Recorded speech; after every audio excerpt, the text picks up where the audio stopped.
notice that each of these sections, as it talks about the greater things that we will do, it talks very specifically about prayer.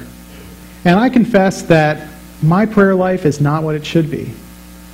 And I'm guessing that most people would agree with that statement, that it's not what it ought to be. But we should, as Paul commands, pray without ceasing. When you are in communication with the Lord,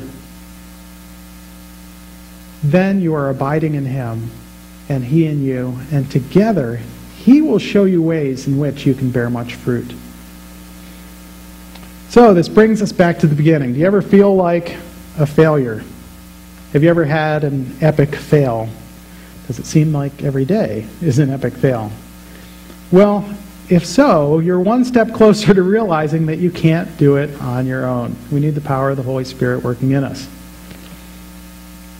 We need to remain tightly connected to the vine and to do things that Jesus did.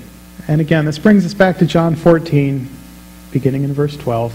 Truly I say to you, he who believes in me, the works that I do shall he do also, and greater works than these shall he do, because I go to the Father. Kind of funny, this morning I just finished practicing a song that I'm going to be doing here in a minute, and was getting my breakfast ready, and Hannah says, that's weird. She's reading this book, Shadow of the Almighty, by Elizabeth Elliot, from the journals of Jim Elliot. And he writes, pray daily for this, as we are children here, needing more each day to know His grace, to demonstrate that promise of Jesus' own lips. He that believeth on me, the works that I do shall he do also, and greater works than these shall he do, because I go unto my Father. And whatsoever you ask in my name, that will I do, that the Father may be glorified in the Son. What a promise. And I had to pull my car over into the laundry room for a second.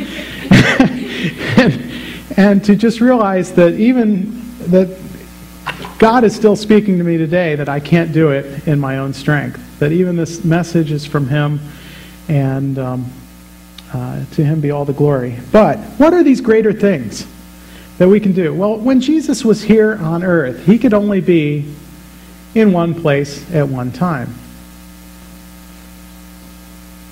But when He gives His Holy Spirit, when He comes to live in the believers, He is not only here in our midst right now, but He's in China with the worshipers there.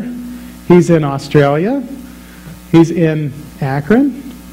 He's in Cuyahoga Falls. What an